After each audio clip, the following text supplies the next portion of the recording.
You're here today because we're going to visually map out a fascinating core theological argument. It's an idea that stretches all the way from the opening pages of Genesis right through to the New Testament.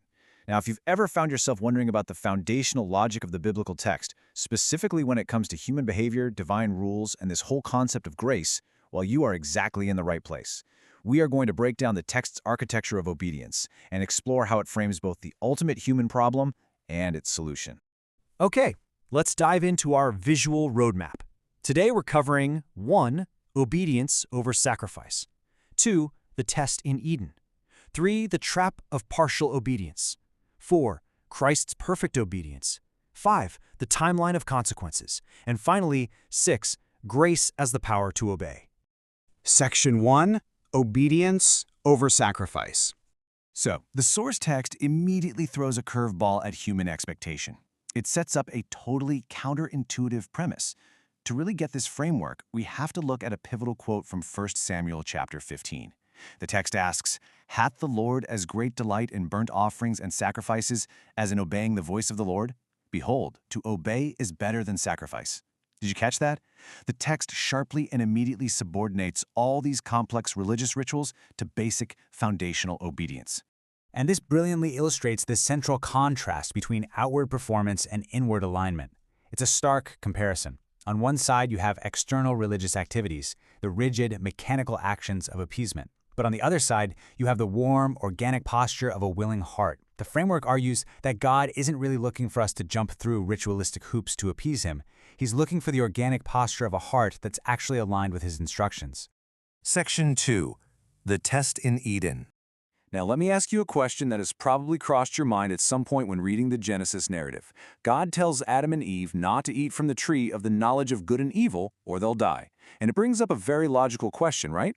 Would God seriously punish someone just for eating a piece of fruit? What is fundamentally wrong with eating a fruit? Well, according to the internal logic of the text, the answer is absolutely nothing. The fruit itself was never the problem. The fruit was simply an object attached to a divine instruction. It was a metric, basically a test to measure obedience versus disobedience. God gave a command, and the fruit was just the physical mechanism to see if humanity would align their will with that command.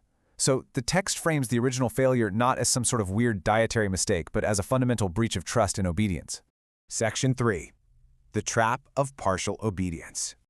Moving forward chronologically, we hit a crucial point. Partial obedience is quite literally disobedience. Think of it like a beautiful golden cup that is completely shattered down one side. Partial compliance is just broken compliance. The text explores this through the historical account of King Saul. God gave Saul crystal clear instructions, but Saul decided to, only follow them halfway. He kept some of the spoils of war to use as sacrifices, somehow thinking that would make it okay. But the biblical framework boldly equates his partial compliance with total rebellion. You can really see the clash here. Saul was attempting to use a pile of religious rituals to justify his incomplete compliance. It's the ultimate human attempt at self-justification. But the text shows us what God actually desires, a heart that simply obeys. Saul's story proves that you cannot bribe your way out of disobedience with religious rituals. God just wants the obedience in the first place. Section 4. Christ's perfect obedience. Let's move to a massive theological pivot in the text, creating this incredible symmetry in the narrative. Through Adam's disobedience, sin entered the world. Humanity proved it was completely incapable of perfect alignment. But look at the flip side. Through Christ's perfect obedience, salvation came.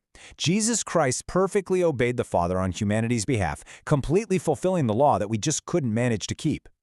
But hold on, the text makes a really important clarification here. Yes, Christ perfectly obeyed, and yes, we receive righteousness through faith. But does that mean human obedience is suddenly irrelevant? No way. Jesus himself actually says, "If ye love me, keep my commandments." The entire paradigm shifts here. Obedience is no longer framed as this frantic, exhausting attempt to earn salvation. Rather, it becomes a natural, relational response of love for what has already been done for us. Section 5. The timeline of consequences. Now, what is really interesting about this timeline is how perfectly it maps human psychology to spiritual reality. The text points out that consequences almost never happen instantly. Step 1 is day 0, the actual moment of action. Step 2 is the immediate spiritual effect, but it's entirely unseen. Everything might look totally normal on the outside. But then we hit step 3. Step 3 is the delayed life consequence, where the roots eventually take hold over years until the results finally become visible to everyone. We can actually trace this unseen-to-seen timeline in the two historical case studies we just looked at. Take Adam. He ate the fruit. The unseen reality was immediate spiritual death, but the delayed reality? Well, he didn't physically die that very same afternoon. It took years. And look at Saul. He kept the spoils. The unseen reality was that God immediately rejected him as king, but the delayed reality was that Saul kept ruling for quite a while before the physical consequences finally caught up to the spiritual reality. But here's the positive flip side to that timeline. And honestly, this is why this matters so much for you. Just as disobedience has delayed negative effects, obedience has compounding, vibrant, positive effects. It's like a flourishing tree taking root and blossoming over time. The text promises that a lifestyle of obedience produces blessings, growth, wisdom, favor, and peace.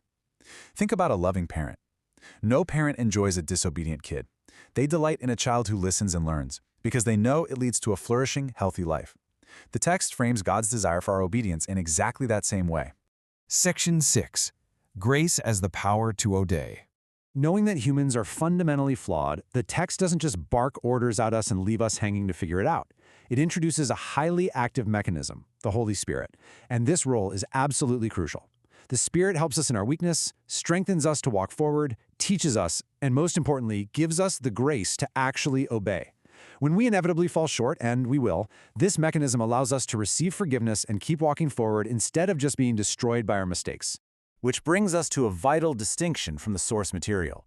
Grace is totally misunderstood if we treat it like a loophole. Grace is not an excuse for disobedience. Actually, it's the exact opposite. Grace is the power to obey. It is the literal divine enablement that transforms a person's capacity to follow God's instructions, day in and day out. And that brings us to the ultimate, provocative challenge the text leaves us with. Once you understand this entire architecture, from Eden to Saul to Christ to the Holy Spirit, the question becomes deeply personal for all of us. Are you going to obey so that you may live?